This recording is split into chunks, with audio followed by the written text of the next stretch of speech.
Hello everybody, I hope you're all well. I'm the introverted astrologer and I'm back with quite a short video today on Tommy Robinson. We owe a big thank you to a viewer by the name of, a bit unpronounceable, Unju, because he or she has spoken with Tommy Robinson and been in touch with his mother. So we now have a birth time. A big thank you, Unju. And before I start, I'm also going to be above board about my own political leanings. I try very hard to stay impartial in my astrology work, and I have no problem with predicting success for anybody if I can see it in their horoscope. In my personal voting habits, however, I lean to the left of the political spectrum, and sadly there is no single political leader in the UK that I actually like at the moment. But rest assured, I take every care in my work to show both the strengths and the weaknesses of any chart, regardless of who it belongs to. Now that I've got that out of the way, let's get back to Tommy Robinson. Let's see what a difference the angles and the houses now make to this chart. Here we have the birth chart with this new time of 5:50 p.m. And my word, does this make a difference to the birth chart. We can see that family is very important to Tommy because of that Cancer ascendant. And this also means that this moon is the ruler of the chart because it rules the sign of Cancer. Now this moon does have some difficulty, which we've discussed before, but we can see clearly now that there's that very close square with Mars, and it is within orb of an opposition with Pluto and Saturn. I would always allow 10 degrees for the Sun and Moon, a little bit more than I would for the other planets. And so we certainly have this T-square going on here, and one which could explain some of Tommy's behaviour in his earlier life. I say that because the Moon and Mars together are quite fiery. It's an impulsive combination, one which can be quite quick to lose their temper. And so looking at this, we certainly wouldn't rule out that this particular person could leave a trail of arguments, of conflict, of dissent behind them. As I've explained before, we tend to come to grips with the more extreme manifestations or potentials that are in our birth chart as we get older. The people around us, our parents, our partners, those in authority over us, our maturing conscience, all these factors can prompt us to tweak at the less likeable parts of our character as we mature. And so I can see there would be issues of struggle and control here. And this moon is actually quite closely conjunct with another of the larger fixed stars. It isn't a royal star, but it does nonetheless have very fortunate implications, and this is Akamar. And when your moon is closely conjunct with Akamar, there is that stronger possibility of good fortune in life. People with this will often be very distinguished and may have spiritual leanings too. So we know that Tommy is extremely well connected in terms of fixed stars. There is one on his moon. Deneb is on his Mars. He has a royal star of Persia, Antares, very closely aligned with his Mercury. And to top it off, he does also have another of the larger fixed stars conjunct his ascendant. This is Tepchat, a star which brings energy, great organisational skills, a very quick mind, and again, that chance of protection and honours. Actually, Nigel Farage, leader of the UK Reform Party, actually has this fixed star exactly on his North Node. This new birth time is bringing in something else very significant, because it means that Tommy has a stellium in the 6th house. The houses in astrology each have different levels of strength, and so the energy of a planet placed in a cardinal house will come across quite strongly. But some of the houses in astrology are thought to be less fortunate, and the 6th house and the 8th house are amongst the less fortunate houses. They aren't the least fortunate because that description is applied to the 12th house, which is traditionally considered to be the least fortunate of all houses. I do personally have something in my 6th house, and I do have very heavy 12th house. And so I'll try to deal with this topic quite sensitively because it can be difficult for people to understand. Just because you have a lot of planets in one of the less fortunate houses, it does not mean that you will not achieve good things in your life. We all have a different life path to follow, and I believe that we come here with a plan, a purpose, and that some of the things in our life are set out for us. People who have a lot in the 6th, the 8th, or the 12th may have specifically incarnated to experience things which are not conventionally thought of as being good or easy. It does not stop them achieving things in life, but in some parts of their life, they may have to push slightly harder. Amongst the characteristics that we would associate with the 6th house, we can have things like day-to-day routines, what we think of as being chores. Another important feature of the 6th house is the fact that it's the house of service. It shares certain overlap with Virgo characteristics, and Virgos can be very courteous and keen to help. This is something that people with a strong 6th house may feel drawn to do. They wish to help others that they see as being in need and possibly fulfill a humanitarian role in their daily work. And lastly, the 6th house can be a place where we find health issues and disability. And in Tommy's case, because Neptune is here too, sometimes health conditions may be obscure or difficult to diagnose. Another very strong feature of this chart which caught my eye is the North Node, so closely conjunct on the ascendant. This is something that is in the chart of the Democratic candidate during the United States elections, Kamala Harris. She has the node on her ascendant too. And when people have this placement, there's a strong karmic path for them to follow during this lifetime. Connections to others will be made almost effortlessly, and part of the purpose of the life is to pull Tommy into his own power, for him to believe in himself. In past lives, he may have been caught up in relationships that had a codependent streak. But in this lifetime, any tendency to give power away to the partner will not work so well, because Tommy needs to grow stronger in himself during this incarnation. It doesn't stop him having relationships with others, but life will keep presenting circumstances which give him the opportunity to grow stronger within himself and to strengthen his own self-belief. Now, I did do a quick video on Tommy's transits for this year based on the noon birth time, and so we knew that Jupiter was going to be active this year. And what we can see now is that Jupiter here is moving through the sign of Gemini. And as we approach July time, it is going to pass over his ascendant, and from there it will move on to make contact with his T-square.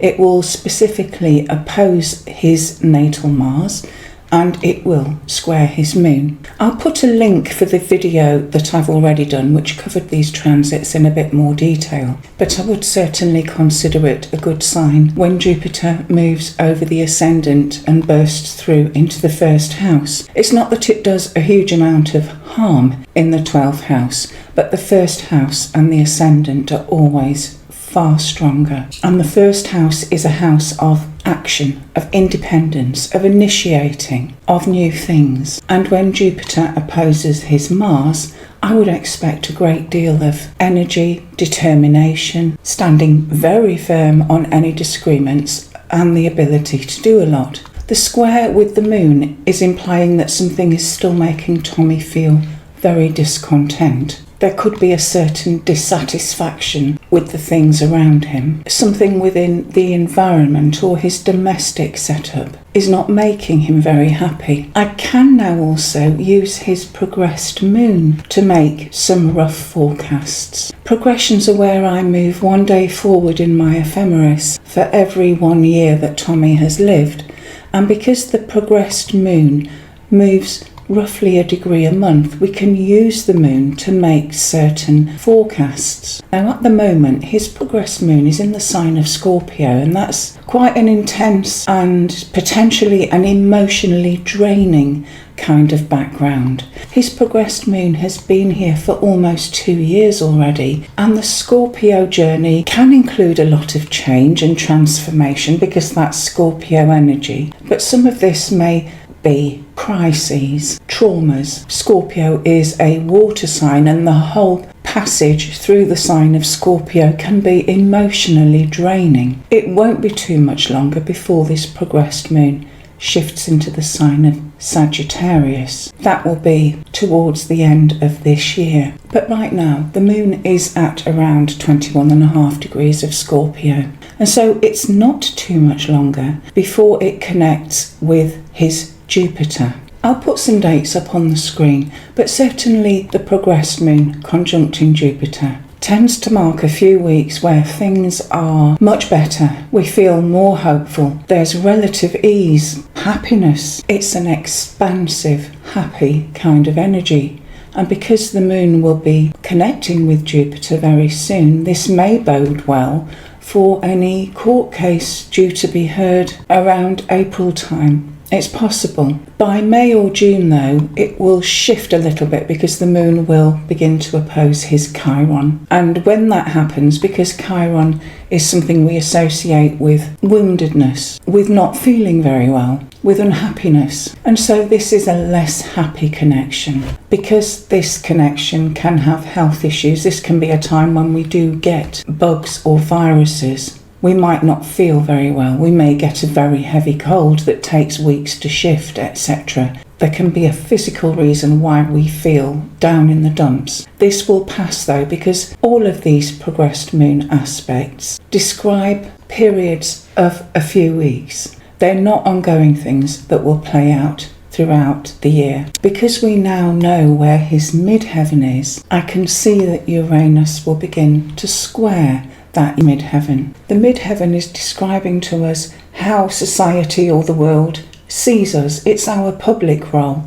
It is often our job or our profession or what we do. And when Uranus begins to form an exact square with his midheaven, this could bring substantial change in what Tommy does out there in the world. It is probably going to be experienced as disruptive because Uranus often works that way. Sometimes it can bring a speedy, swift change to what we do. There won't necessarily feel like there is a personal decision involved in this change. It will simply happen. It will be quick and unpredictable. What time period are we talking? I think we should keep our eyes peeled in the latter part of July, August and September, because these will be months when Uranus is first within a degree of a square to this midheaven. This progressed Mars will be square with his natal Jupiter exactly quite early in 2026, the beginning of next year.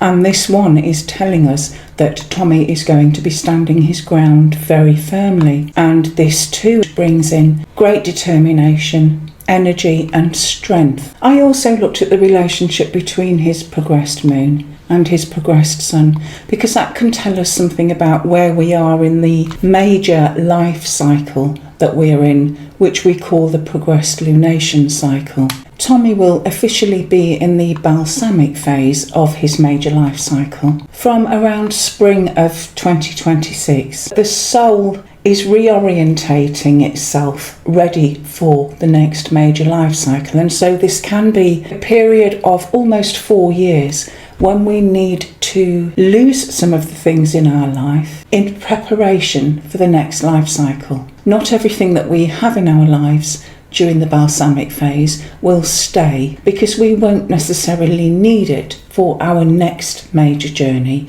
And so this can be a time of changing residence, changing health, changing partners, where we live, who we are with. All of these things may metamorphosize in preparation for the next life cycle. Now, as Pluto moves further into Aquarius in 2026, there is going to be more change coming, because Pluto will form sextiles with his Sun-Uranus conjunction, and I think these may manifest as opportunities for him, ones that simply arrive. I can quite confidently say that from 2026 onwards, Tommy enters a period of quite strong change. This is because Uranus will inch further forwards into Gemini, and it will begin making oppositions with his Sun and his natal Uranus. So again, there could well be change that is experienced as possibly shocking or disruptive.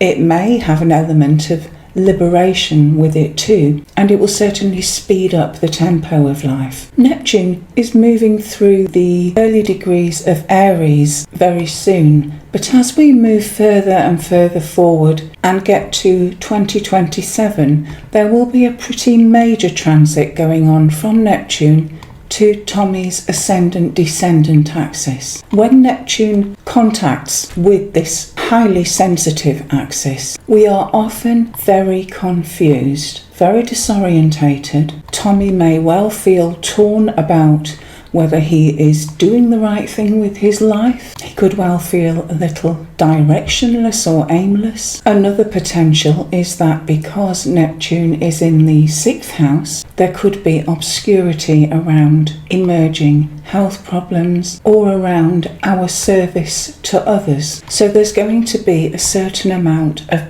breaking down of Tommy's confidence levels and his strength of direction in life. However, it certainly isn't all difficult, because I can make out from the progressed Sun that the time when it teams up with that natal Mars actually becomes exact in 2027. And so this year will nonetheless still be a time of great energy, strong will, a huge drive forward. So he has a mixture of things going on in 27. Because I have a birth time now, I can do a solar return for Tommy. This is when the Sun returns to the exact position it was in when Tommy was born. And this is what his year looks like between November of 2024 and November later this year. The Sun is very important. It rules the Leo ascendant, but it's also in what we call the degree of the node.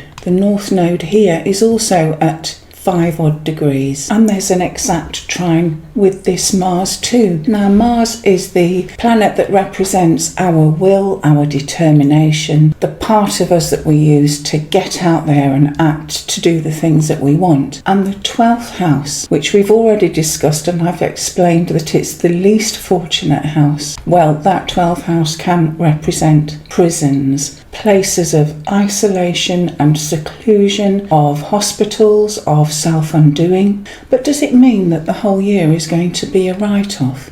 I'm not sure about that, because there are some positive things here too. Mars and Sun together are showing a great resilience, willpower, extremes of determination, of needing to take action too.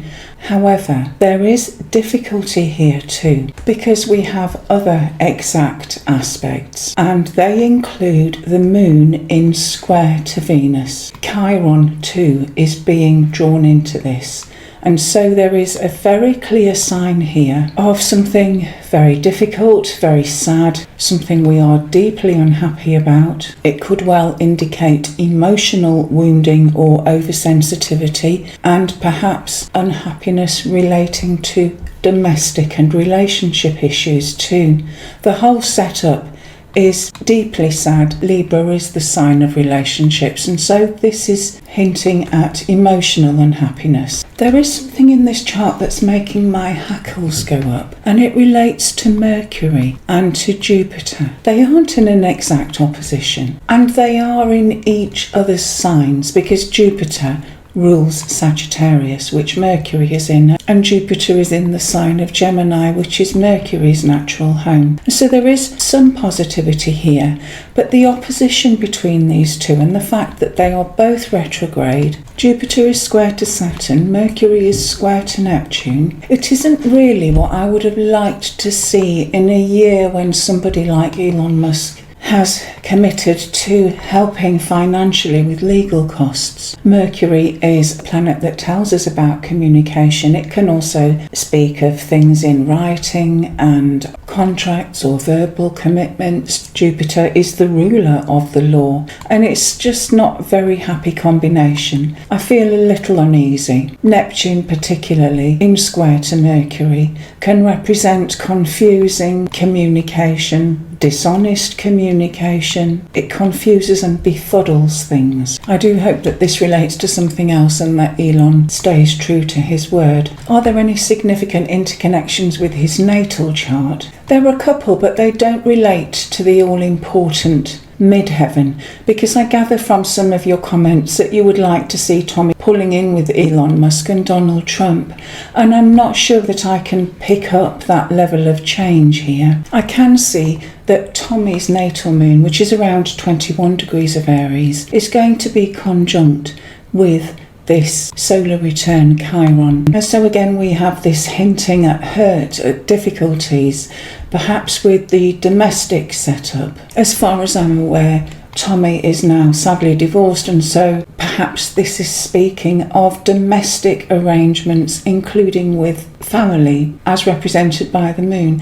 So we do have some pain or wounding in this period. I have mentioned my concerns about the solar return Mercury, and I can actually see that it falls in the area of Tommy's natal Neptune at about 26 degrees of Sagittarius. And so again, there's that sort of emphasis on misleading or confusing communication, dishonest information, mental confusion, a lack of clarity. And here we have Tommy's solar return for the year starting November 2025. And this really is intense. Pluto on the Imam Chali, the IC, the part of us that represents our foundations, our roots, sometimes home or family, is showing big transformations. So there's big changes to our foundations, potentially literally to our living arrangements, but this is a part of life that's going to have intense overhaul. And we have a double whammy here too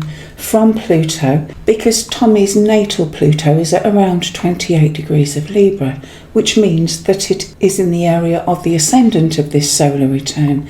So we have Pluto appearing on an angle twice in different ways. And so the changes for Tommy this year are going to be huge. I think this will be a year when he asserts his own personal needs, his own personal belief about the direction he will take.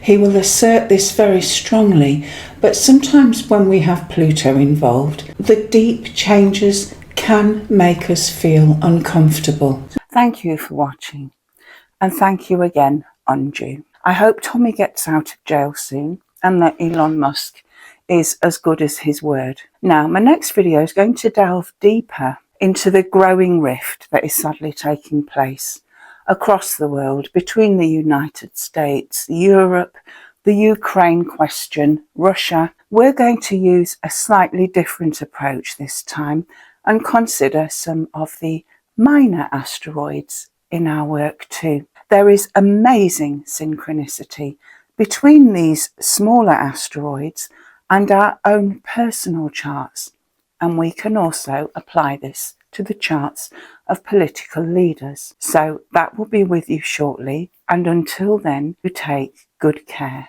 and God bless you and your families.